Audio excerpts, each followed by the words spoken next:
tere, kallid vaatajad! Täna tahaks esitleda ühte hästi lihtsat ja kiiretoimelist rituaali, kui soovite, et inimene, kellega olete tüliga lahku läinud, võtaks teiega esimesena ühendust. Selleks vajame ühte valget haldrekut, valget küünalt. Antud juhul on tegu teeküünlaga, kuid sobib ükskõik milline kodukasutus olev tavaküünal, peaasi, et oleks valge. Tikke küünla süütamiseks ja teie poolt mõjutatava inimese portreefotot. Neid on võimalik kaasa hankida väga lihtsalt Facebookis näiteks ja printige välja, lõigake sobivasse formaati ja see suurus võiks olla, ütleme, 3x4 cm, ei pea olema suured ega väiksed. Samuti ei ole mingit vahet, kas on pilt mustvalge või värviline, peaasi, et domineeriks inimese nägu.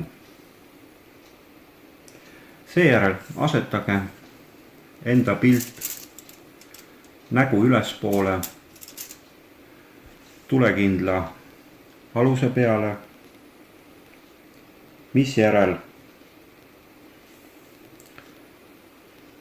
teie poolt mõjutatava isiku pilt nägu allapoole, nii et piltide näod oleks vastamisi enda pildi peale selliselt ning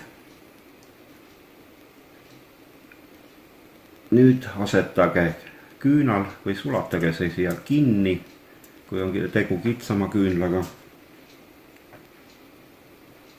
Ja hetke keskendudes lugege mõttes üks kord video all olevas infoväljas olev palverida.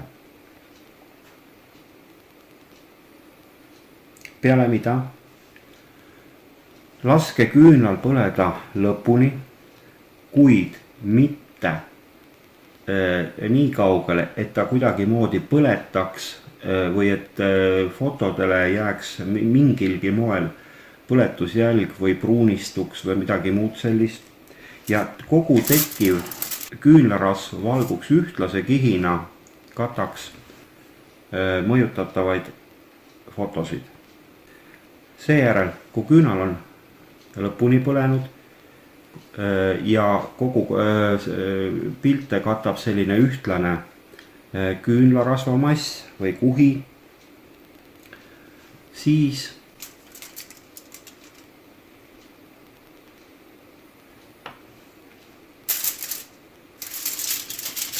käärige tekkinud moodustis kokku,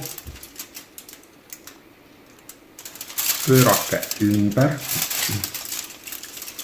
ning säilitage seda 24 tundi, peale mida võite sellega teha, mida soovite.